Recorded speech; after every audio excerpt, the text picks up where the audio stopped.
Surviving university as a first-generation student. Being the first in your family to pursue an undergraduate degree or something higher like a master's or PhD is super challenging.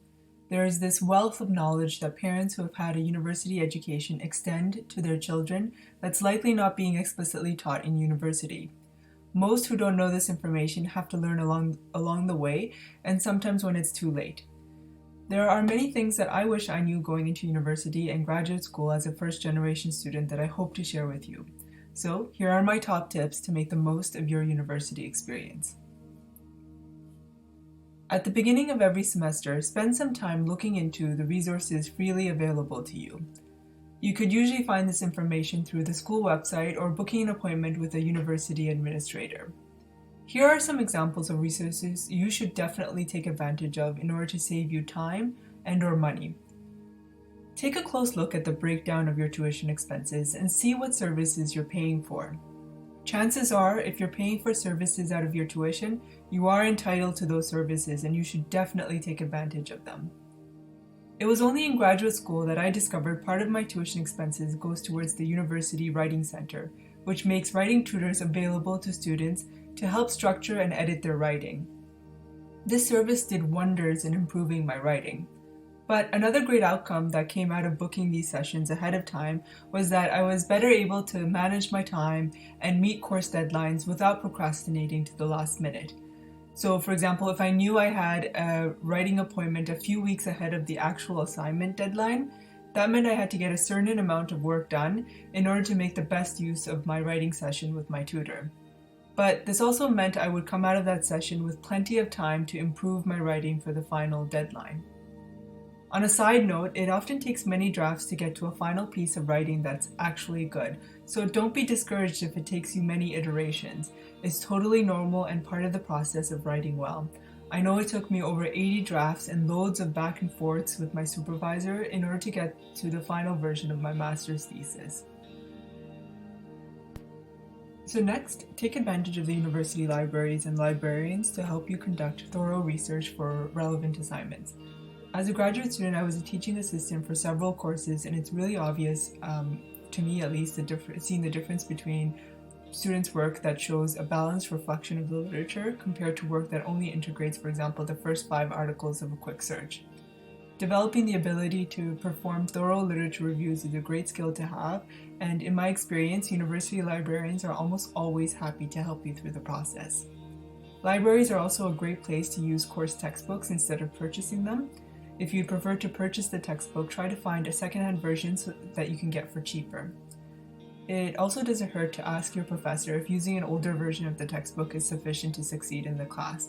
Oftentimes the difference between an older version and a new edition of a textbook is super minimal, so if you can, save some money using an older and secondhand copy of the textbook. Office hours. Take advantage of office hours because a lot of students don't, and this is really a great time to meet with your professor or your teaching assistant one-on-one and to ask them questions that you still have about course material. Oftentimes it's far less intimidating interacting with them through office hours than in a class setting when you're in a sea full of students, for example.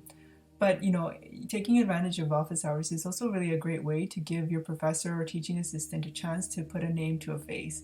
Most of them are really happy to respond to questions about, the university experience and provide you feedback on opportunities available to students based on their specific interests. So really you can go beyond the class material and the course material and try to take advantage of sort of the wealth of knowledge that they bring to the table. So for example, if your professor leads a research lab and if their course material relates to the research they conduct, this could be a great way to get your foot in the door into the research world.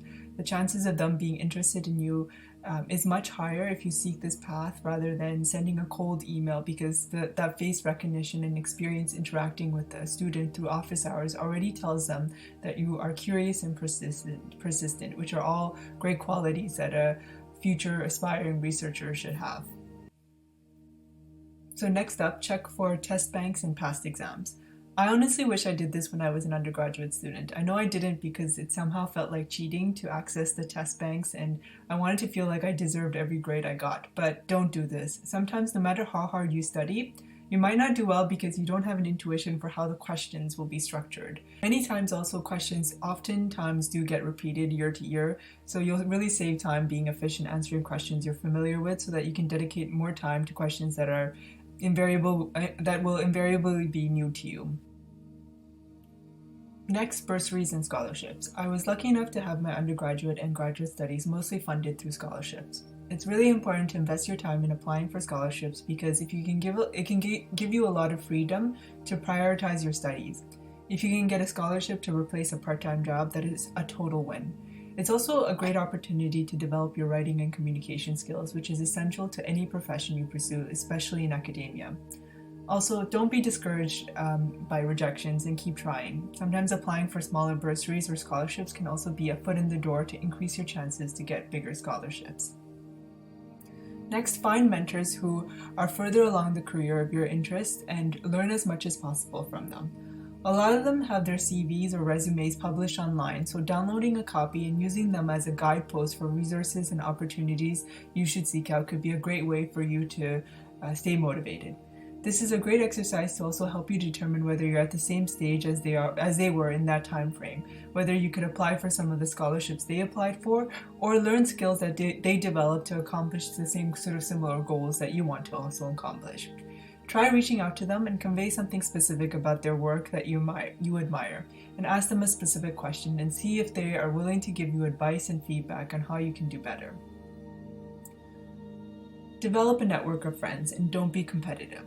As first generation students, we're habituated to getting things done alone. As much as it's important to be independent, it's just as important to learn to develop a support system.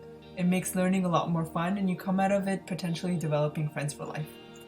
If you don't know anyone in your class, send an email to the class list excluding the professor and the TAs and ask the class if anyone would be interested in forming a study group.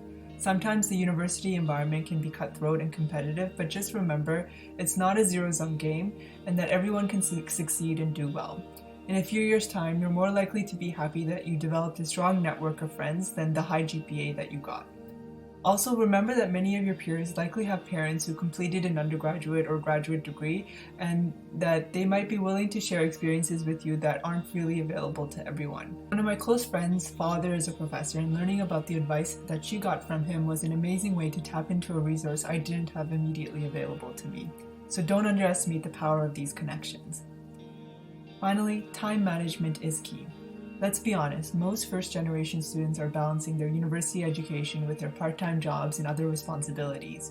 When you have little time, it's really important to learn to be as efficient as possible. Use your calendar religiously to allocate your time, including time for breaks. I remember as an undergraduate, I wanted to excel at every aspect of my life, my undergraduate education, my part-time jobs, and my other responsibilities.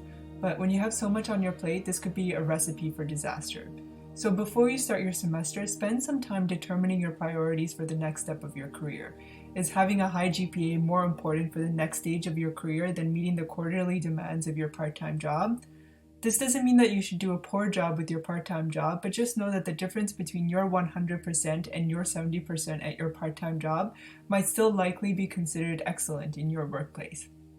So setting clear expectations with your boss can also be really helpful with managing your time and helping you achieve your goals in every domain of your life. Also, remember to be proactive. Do not schedule any shifts in the weeks that you have midterms or exams, and make up for those hours during easier times in your semester or during holidays if need be. Those are my major tips that I wish I knew when I started my undergraduate degree. If I missed anything, please feel free to comment below. Last thing I'd like to end off with is saying that it can be easy to feel alone and discouraged, but remember that you've worked hard to get to this stage of your life and that you belong. In the meantime, put your head in the game, work hard, and persist. You got this.